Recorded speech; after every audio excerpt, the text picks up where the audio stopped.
Hello and welcome. Today, we're diving into something that's, let's be honest, absolutely critical for any data professional: how to build real resilience and some smart alerting into your data warehouses. You know the feeling, right? That pipeline that's been running like clockwork for months suddenly decides to break in the middle of the night. So, the big question we're asking today is, are your pipelines actually built to last, or are they really just a house of cards waiting for a breeze? Let's get into the layers of defense that'll make sure they stand strong. All right, our first line of defense is all about being proactive. It's always better to prevent problems from ever happening in the first place, right? This is all about catching those issues before they can cause any real damage. So, how do we actually do that? Well, the first question a smart engineer asks is, how can I check my incoming files automatically before my main pipeline even thinks about running? And the answer, at least in the Azure world, is surprisingly simple.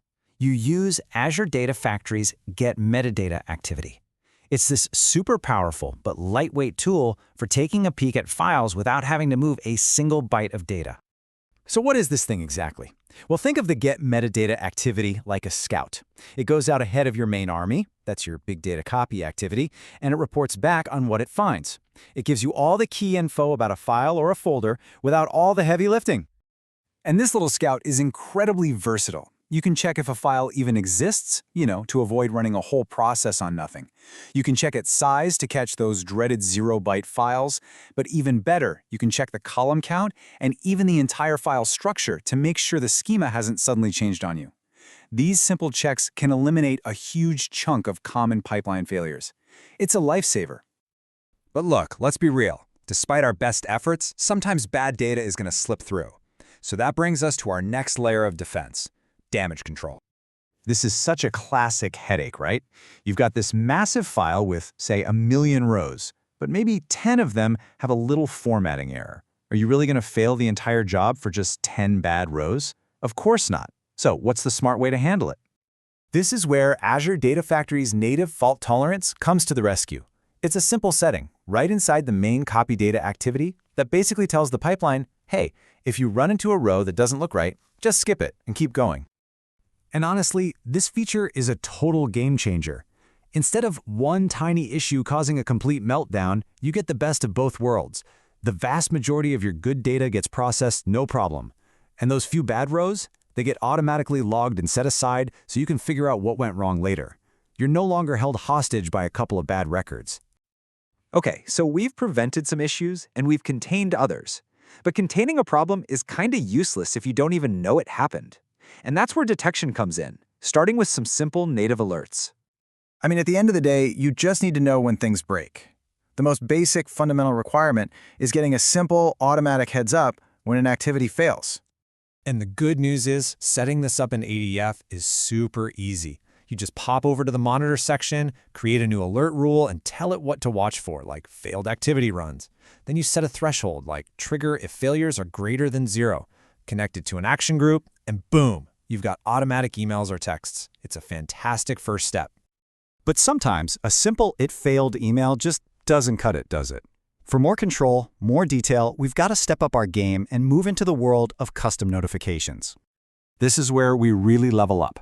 What if you need to know why it failed with the actual error message? Or even better, what if you want to kick off different actions depending on the specific type of failure? So let's put these two head to head. Native ADF alerts are awesome because they're so simple. Quick to set up, great for just catching that something broke. But custom alerts, maybe built with something like Azure Logic Apps, they're in a completely different league. They're triggered by specific events, so you can send incredibly detailed, dynamic messages. You can even build conditional logic, like if this error happens, do X, but if that error happens, do Y. The real power here is that you're moving from just simple notification to an automated, intelligent response. And this quote on the screen really nails it. Custom alerts let you have different logical outcomes to a given failure code. You're basically building a brain for your error handling. And that amazing level of control opens the door to our final and frankly most sophisticated layer, alerting not just on a simple pipeline failure, but on the quality of the data itself. Now this is the ultimate goal, isn't it? What if your pipeline runs to completion? It succeeds, but the data it loaded was mostly garbage. Can we actually get an alert if the quality of an incoming file drops below what we consider acceptable? I mean, think about it. What if more than 50% of the rows in a file were bad and had to be skipped? I wouldn't call that a successful run, even if the pipeline technically finished without an error. This brings us to what we can call a data quality ratio alert. This is where we tie everything together.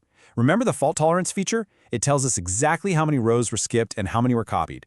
We can grab those numbers, do a quick calculation, and if that ratio of bad rows to good rows crosses the threshold we set, we can fire off a really detailed custom alert.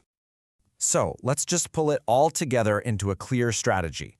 A truly resilient pipeline has layers. First, you prevent problems with those proactive metadata checks. Then you contain the damage from any bad data using fault tolerance. Next, you detect any and all failures immediately with a mix of native and custom alerts.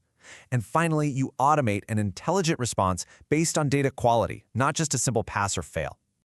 And that really leaves us with one final thought, a question for you. How could you take these layers, prevent, contain, detect, and automate, and apply them to your most important data pipeline and make it practically fail-proof starting tomorrow? I really hope this layered strategy gives you some ideas for building more robust pipelines. If you found this useful, maybe share it with a colleague. And of course, subscribe for our next explainer. Thanks for watching.